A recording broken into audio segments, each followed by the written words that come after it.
Yo, what's up mga ka-Sowerd? So ito na yung pangalawang beses na nakapasok ako dito sa bahay ni Kuya Oka. Ayan from Switzerland. So ito yung bahay ni Kuya Oka dito sa Nasugbo. Tinuro niya tayo ulit dito sa kanyang bar, no, na may maraming iba't ibang klaseng alak. Ang iba dyan mga ka-Sowerd ay sobrang tagal na.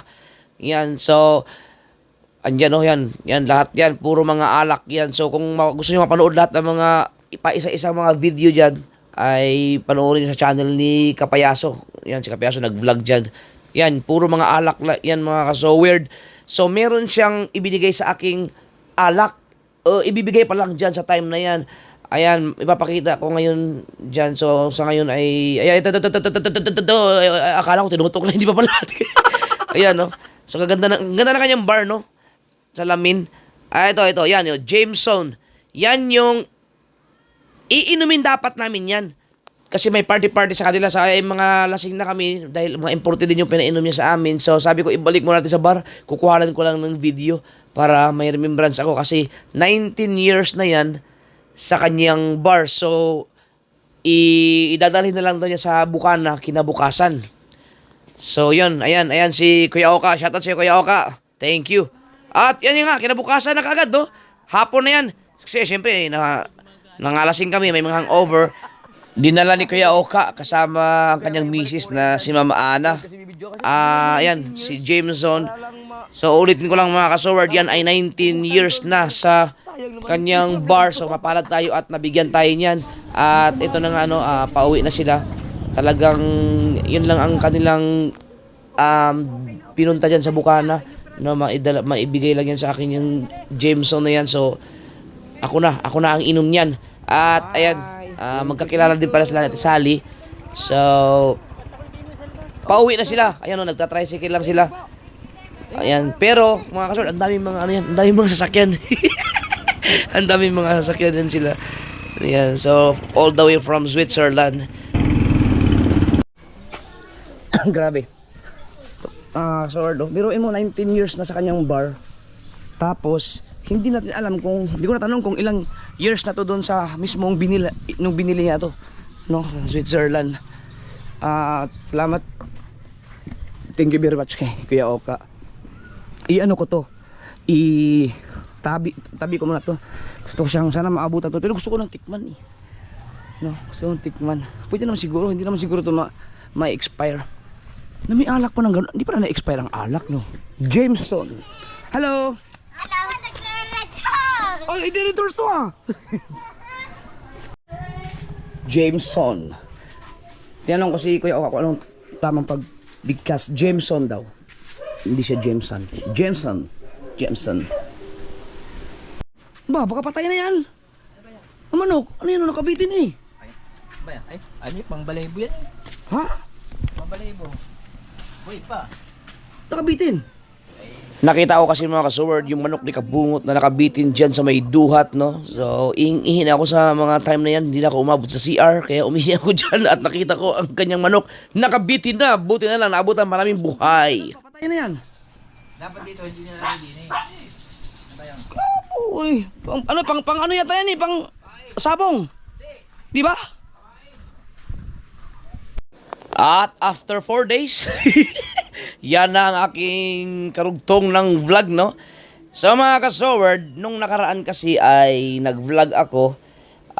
Galing ako ng Navotas. Yung time na pumunta kami ni Kapanalig sa Navotas, diba, nung umuwi ako na lang mag-isa. At meron akong mga clip na hindi nasama sa vlog dahil nagluko na nga yung aking chin mount, no? Hindi na siya masyadong nahigpit. Kusa na siyang lumuluwag, so tumatabingi siya or bumababa. Kaya hindi na siya magandang gamitin, no? Hindi na siya ganun ka solid, no? Hindi na siya ganun katibay. Kaya naisipan kong magpa-order kay Ann ng bagong chin mount sa Shopee. Yan yung ginagamit ko kasi sa pag naglalagay ko ng GoPro sa helmet. So yan yung part na yan ang hindi na siya masyadong kumakapit. So kung siyang buwibitaw, kung siyang lumuluwag, kaya naging dahilan ng pagkakatabingi ng aking chin mount. Ayan, hindi nakakakuha ng magandang footage sa GoPro. So ito, yan yung mahal. Ayan naman yung medyo mura. So unahin natin buksan yung mura. In-unboxing na ni JJ. So kulay blue naman siya. Pero ito, parehas lang siya dun sa una. Ano? Parehas lang siya nung itim. So mumurahin lang yan. So hindi ko na ilagay muna yan sa helmet dahil alam ko naman kung paano gamitin yan. Mabilis na lang ilagay yan. At may kasama pa siyang parang lalagyan ng cellphone. Ano? So isang package pala siya. You know, pang cellphone yun eh. Ito yung mga tornilyo niya. No? Ayan. So kompleto din siya. Pag ginamit ko yan, tatagal din yan. Kasi matagal kong ginamit yung itim eh. Ayan o. So ang gagawin ko yan, re-reserva ko na lang muna yan. Ayan. Tapos ang gagamitin ko na lang muna ay yung isa. Ayan o, ayan o. So, parehas lang silang dalawa, ano? Yan. Yan. Yan ang bubuksan ko. I-unboxing ko yung isa kasi yung isa mas mahal siya at saka mas bago siya sa mga chin mount na ginagamit pang motovlog, no? So, si Mrs. kasi ang nag-order niyan. Ito, wala na. Sanay na akong gumamit ng ganito. So, subukan natin i-unboxing itong isa kasi ito mas mahal, eh.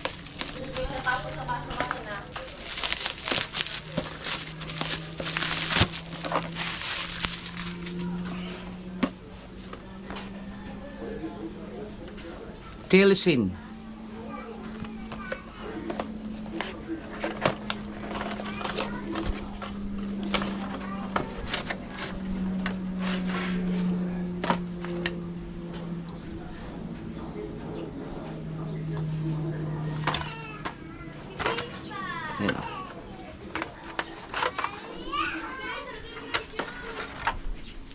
Ito, mas matibay siguro. Ito, no? No, yan. So, pwede siyang...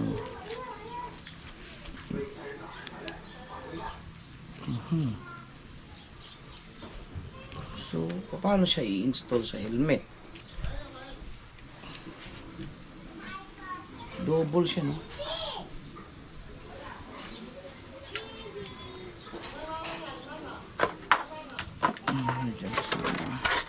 Parang pekpek.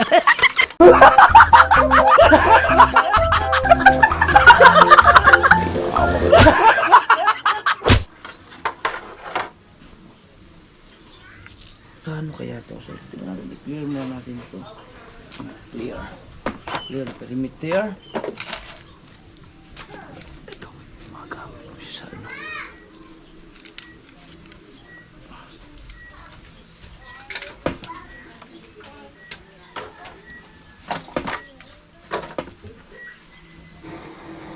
Yang helmet na yan mga ka-sword, hindi ko na maalala kung yan ba ay binigay sa akin o binili ko. Pero ang alam ko kasi, meron akong biniling helmet na para kay Mrs. At saktong-sakto sa kanyang ulo. So, baka yan yun, yung Evo na yan. Kasi ang alam ko, meron din ang nagbigay sa akin ng Evo nung mga nakaraan eh. Pero ito yun.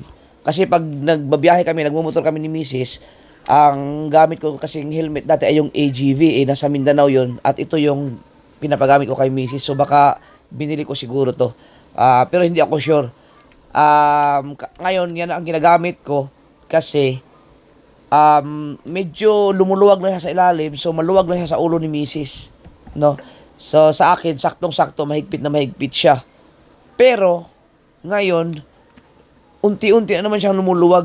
No? So medyo maluwag na siya, hindi katulad dati. Pag sinuot ko yan, talagang ang sarap sa pakiramdam sa loob. Talagang fit na fit siya. Ngayon, lumuluwag na siya eh. So, kailangan ko magsuot ng bonnet. Minsan, kailangan ko dublehin ang bonnet para lang sumikip siya. So, baka ganun siguro ang helmet, no? Na mga ganyan, lumuluwag siya. So, kailangan ko lang bumili ng bagong helmet na yung mag-fit sa aking ulo. Kasi, pangit kasi pag bumabiyahe ka na alug-alug ang helmet, hindi siya komportable, no? So, comment lang kayo kung gano'n ba talaga ang helmet habang pag ginagamit, no, lumuluwag. Or baka may nawala lang na parts dyan sa ilalim. So yan, sa part na yan ay finifigurean ko pa kung paano siya ikabit. Pero madali lang pala. Meron siyang, ang strap niya ay yung nadikit lang. So mas mabilis siyang ikabit kaysa dun sa isang ginagamit ko, no. Marami akong helmet. May mga half face, merong full face. Lahat yata ng aking half face ay nawala na kasi 'di ba pag nabili ako ng motor, may mga kasama talagang mga helmet 'yun. Kaso lang ang mga promo nilang helmet laging mga half face. So hindi naman ako komportable gumamit ng ganung klaseng helmet kapag nagbabiyahe ako ng motor. So, mas gusto ko yung naka full face na helmet. So ang aking mga full face naman ay yun nga lumuluwag siya kapag tumatagal. So hindi ko na siya ginagamit. Marami akong mga naging helmet. Ang original ko na helmet talaga ay yung tinatawag kong Power Ranger. Yun kasi medyo hindi ko lang alam kung original ba siya, pero yun ay nasa mga 20,000 yun. No, binili ko yun ng kulang-kulang $500. Matagal na nung driver pa ako. So ito naman ay hindi ko alam kung magkano ang ganyang helmet, no? Ang Evo na yan. So hindi naman siguro yan original pagka mga ganyan, pero masarap siya suotin, maganda siya sa ulo, masarap sa pakiramdam sa loob nung bago pa yan. Hindi ko alam kung mayroon bang tinatawag na original or ano bang tawag sa mga mamahaling helmet, yung talagang safe na safe ka. Pero kahit naman siguro gaano man katibay ang helmet mo, kung ang bangga or impact talagang mahirap kang iligtas nun pagka ganun, pag sobrang bilis ng takbo mo, pagka una ang ulo mo siguro mabagok, no? Hindi natin masasabing safe ka pa rin doon pag ang direct impact ay sa ulo mo. Ang kailangan na lang talaga ay mag-ingat, pero malaking factor din yung matibay na helmet.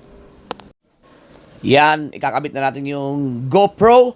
Yung GoPro 12 na yan, pero masyado lang tayong maingat dyan sa pagkabit dahil nawawala na ang mga rubber ng GoPro 12 na yan. So mamaya konti ay aalis ako ng bahay para ipagawa yan dahil hindi na siya pwede sa mga basa. Kahit na konting ulan, napapasukan siya. So ayos O, di ba? Okay na siya. Kaya lang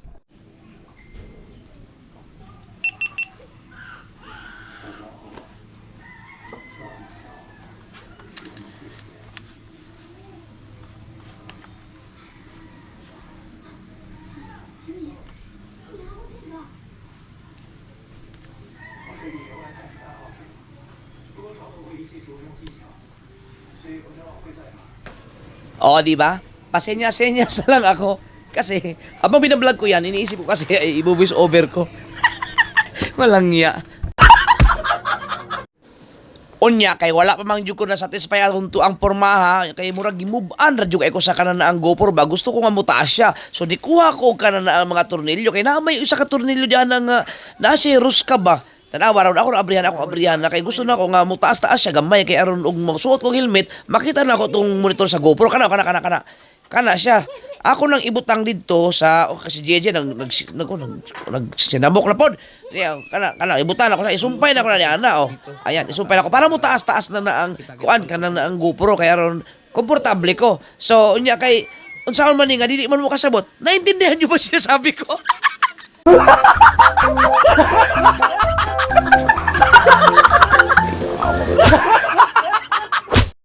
Ang sabi ko, maglalagay ako ng extension dyan, no, sa tornilyo. Yan, so tinatanggal ko lang yung GoPro ulit para ikabit yung extension. Ayan, yan, ikakabit natin yan dyan. Sige, ikabit mo na! Ay, sus, katagal. Alam ko na hindi yan makakabit dahil may hinahanap pa akong, yung ruska, tornilyo nga, yung maglalak sa kanya. So, anong tawag dyan sa hawak kong yan? Extension nga. So, hinahanap ko yung tornilyo, no? Ayan, so nakita ko na. Extension pa rin yan eh. Yan, yung tinuturo ko yan. May tornilyo dapat. Ayun! Yan. Yan, ilalagay dyan. Yan ang maglalak sa ating tornilyo. Ayan, so, nawala na. Saan na ba ako pumunta? Si JJ kasi nagwawala. Yan. Tinanggal ko yung isang tornilyo, no? Ano ba tawag sa ganyan? May proper ba na tawag sa ganyan? Yan. Ito ay voice over muna dahil si JJ ay nagwawala, umiiyak dahil gustong pumasok, gustong lumabas dahil gusto niyang manggulo sa mga ginagawa ko. Alam naman niyo yung batang yun. So, ayan na. So, ayan. Ilalagay natin yung, nakakabit niyo yung extension, ilalak na lang siya, ayan, para mas mataas siya. Mas komportable kasi mas makikita mo yung view. Kapag ang GoPro ay tumabingi, makikita mo agad kasi kita mo ang monitor sa GoPro pag ganyan kataas eh. Ayan yun, di ba? Nako, umiiyak pa rin at nagwawala pa rin si JJ sa loob. Narinig yung kanyang boses. Kaya alisin mo natin yung audio na yun. At ito, hinihigpitan lang. So, mahirap din mag-set up ng pag namumutublog ka, no? Yun, okay na! Okay na ang ating GoPro. Okay, so sinusuot na. Ayan, check natin. Yan ang gusto kong set up, mga kasober. So, siya, pwede siya Yung i-gano, kita yung monitor. Makikita mo. Yan, hindi ka basta-basta. Oh, yun, oh. Wow, di ba? Kita mo yung... So, okay na siya. Adjust mo siya. Pwede ganun. So, kailangan lang ito mahigpit na mahigpit to, no? So, hihigpitan ko pa to pag ginamit. Yan. At mukhang kailangan ko nang bumili ng bagong helmet, yung maganda-ganda klase. Mas maganda kasi ito, medyo lumuwag na eh. Kakagamit ko. So, okay na to. Okay na to ganitong setup. Yan. Yan. Stig. Salamat kay Mrs. Miss ang nag-order nito. Ganda oh.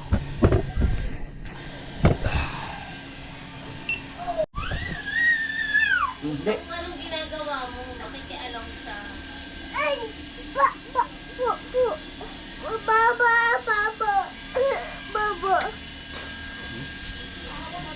Yan. Baba! Shout out. Gago! At ito mga kasober, no, ipapakita ko lang sa inyo ang problema ng ating GoPro 12. Ito yung nabasag dun sa palengke, no?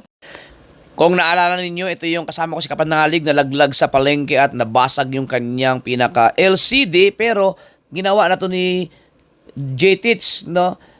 Ang LCD ng 10 ay yan ang nakakabit dyan. Kaso yung mga rubber niya, tingnan nyo, may mga patlang-patlang na. So napudpud na yung mga rubber. Kaya gumalaw na yung LCD niya. Pero gumagana pa yung kanyang screen.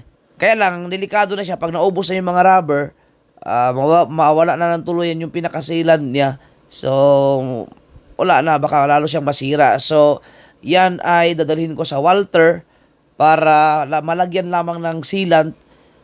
Tapos, baka pag nalagyan na siya ng sealant, ay pwede ko na siyang lagyan ng epoxy na siguro. Kahit hindi ko na ipagawa mismo sa mismong gawaan ng GoPro yan. At ito na nga, nakasuot at nabulol ako!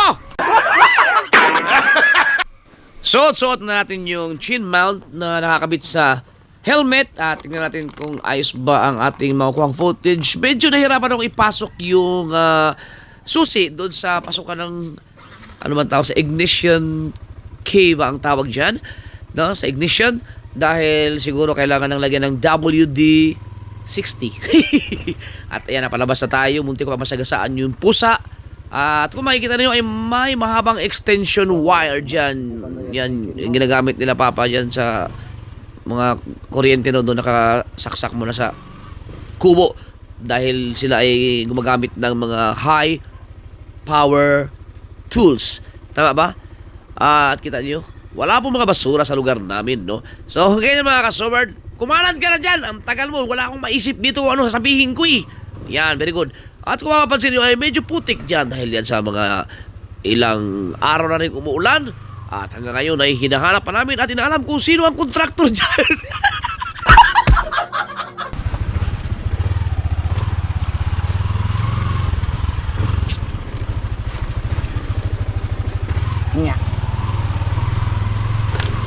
At habang binabaybay ko ang iskinita na yan, pagdating doon sa may intersection ay biglang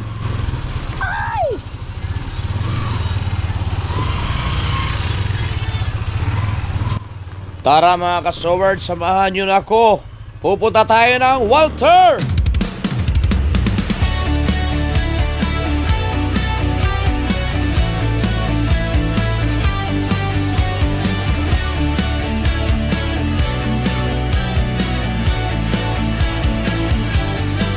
Sa kalsada ng buhay tumatakbo,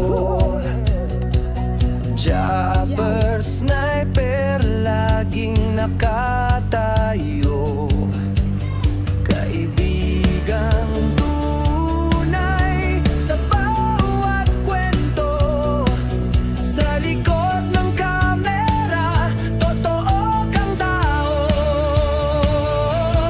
Buhay rider, buhay vlogger, kasama mo sa bawat saglit.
S23.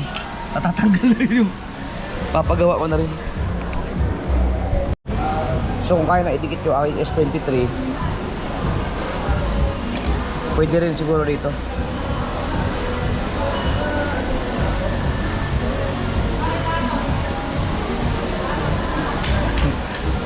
Ito na ano rin eh. Pwede rin kaya no, yung bluhan lang siya. Hindi kaya na pandikit ko yung boss. Ay, di ba kaya? Pang cellphone lang to na dati. Kahit yung ano lang, kahit matakpan lang siya ng bumapasok kasi ang tubig dito eh. Sige, pwede nilalagyan. Oo. Ano lang siya, yung malagyan lang ng pandikit dito sa pinaka ano niya, tapos ipoksyan ko na lang yung tira. Silat lang para. Oo, yung masilant lang siya.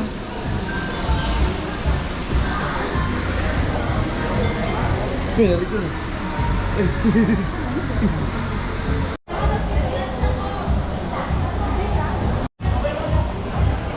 Yun, okay na yung aking S23. So, mga 1 hour bago tanggalin. Yung nakatape pa siya, nakatape. Ano siya?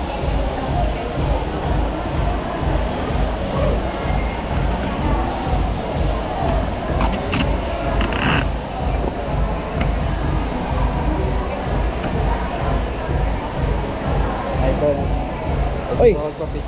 Diba? Ala, yan pala.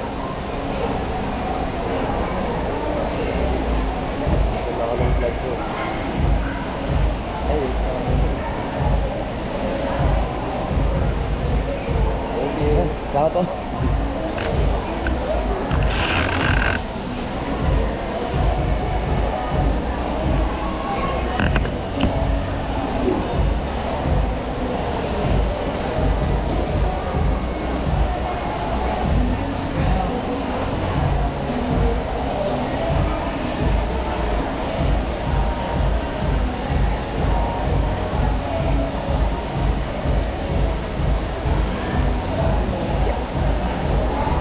At nadaan lang ako ng grocery. Bibili na ako ng diaper ni JJ dahil naubusan ng diaper ang makulit na bubuwit na yon. Seryo? At ayun, tapos. Nakabili na ako ng diaper.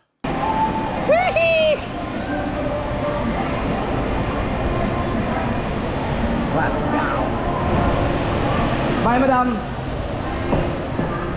Yeah. Meron na tayong diaper para kay JJ. Mga kasaward, ang pinakahuling bumili ako ng diaper ay panahon pa ni BBL. Baka may ano na, lagpas na siguro 5 years. Ang tagal na, hindi ko na matandaan. No.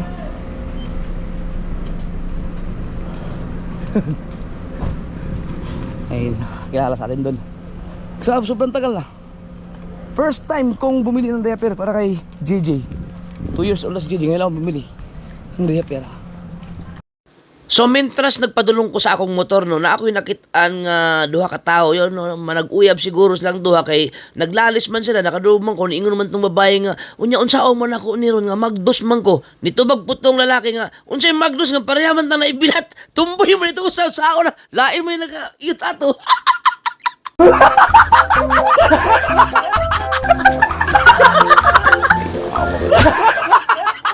Ako pa ayusin to. Si Mayor na baka sa rides mo. Tayo.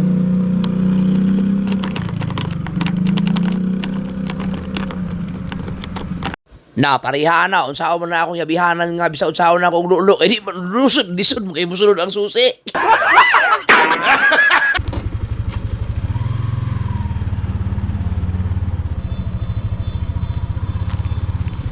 Uy, siya pa. Uy. Uy.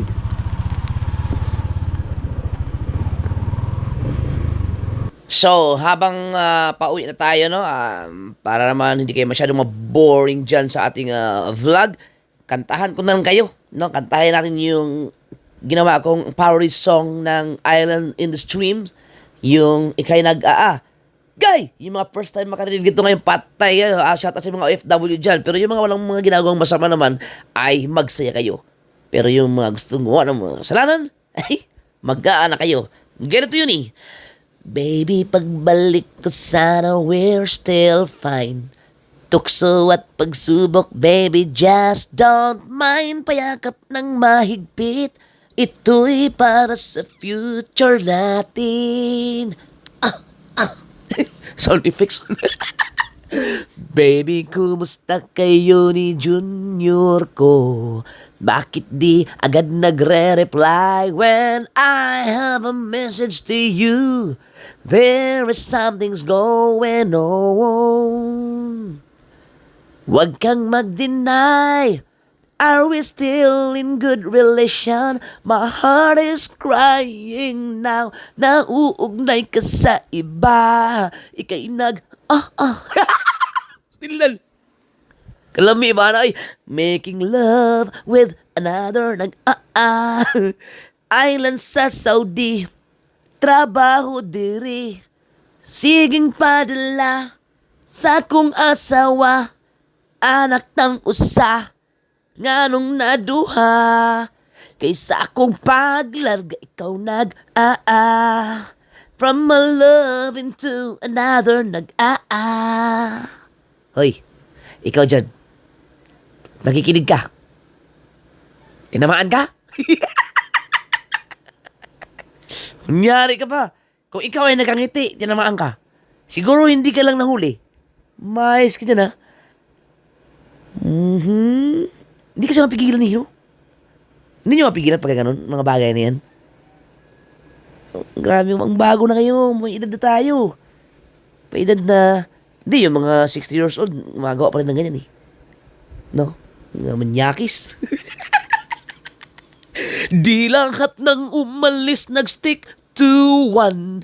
May ibang di natiis ang init ng kanilang katawan. Teka lang.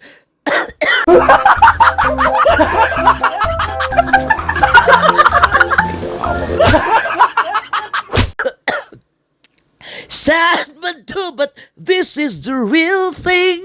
Woo! Bang, bang. Sa iyong paglipad ang mga luha ay bumahangunit sa hirap ng buhay. Ako'y maghihintay para to sa future natin. Parang tumaas. Unang padala.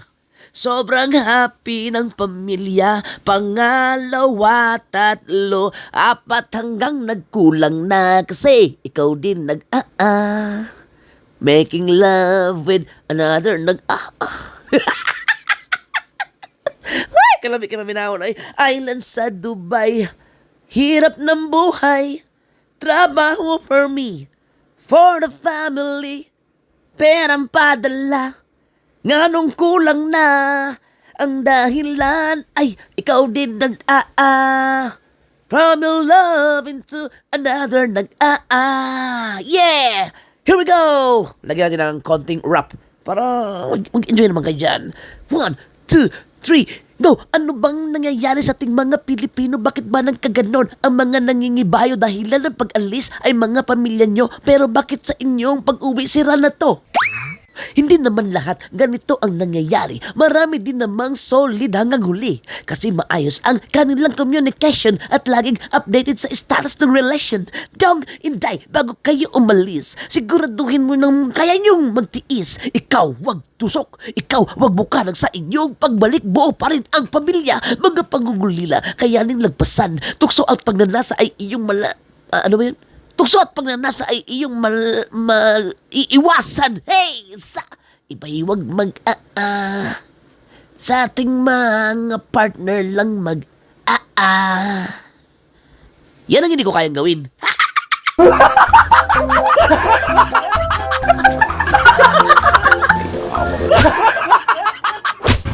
Oh, six bomb naman. Yan, intro he. Peng, peng, peng, peng, peng. Ow! Ching, ching, peng, peng, ting, ting, ching. Oh, baby. Peng, peng, ting, ting, ting. Here we go. And 1, 2, 1, 2, 3, let's go! Spike ni pare sa imu haday. Kay siya mo larga, ako'y bantay. Tan-awon ta kung dili ka kiat. Karon na raba iyang flight. Haha, wala lang ka makabalo. Ako'y mata sa mananimo. Og there was a night misya o ka. Uy, abi ko kinsay ka fight. Pastilan, sex bomb, sakspan. Ikaw na sakspan. Paglupad ni Mr. nagpatong ka sa iba. Sakpan, ikaw na sakpan. Sapol ang pagka-uwagan. Ay, sorry sa mga Bisaya. Ay, sa mga Tagalog. Bisaya ko na lang kasi masarap kasi maganda pakinggan pag Bisaya yung kantang yun eh. Pero kung gusto nyo mapanood ang kanta na yung parody na yan, i-search nyo sa Facebook. Ilagay nyo doon, sex bomb, sakpan, no? Sakpan, sex bomb parody by Japper Sniper. Lalabas yan, sigurado yan. Lalabas yan. Yan ay tungkol sa mga lalaki naman, sa mga lalaki na nag-abroad, tapos yung kanyang kaibigan ay ginawa niyang spy doon sa kanyang asawa. So yung naiwan sa Pilipinas, yung babae. So yung babae ang nagloko. No? Pero, meron din akong kanta na babae naman ang abroad, lalaki naman ang nagloko sa Pilipinas. So, yung mga realidad lang. Oh, ito, nandun yung inaanak ko. Dami. Doon tayo. Oy, bakit? Give me the diaper. Oh, kunin mo. May inaanak ako. Bless yun. 3 months? 7 months na. 3 months? 7 months na. Ngayon 17. Ngayon mismo. Huwag tagagay sa papa mo ha. Grabe yung mga kasalo. Nakakatuwa yung mga ganyan ba na mga kabataan na pag nagkaroon ng anak ay talagang nagiging seryoso sa buhay. Ako nung nagkaroon ako ng anak, lalo mang dumami.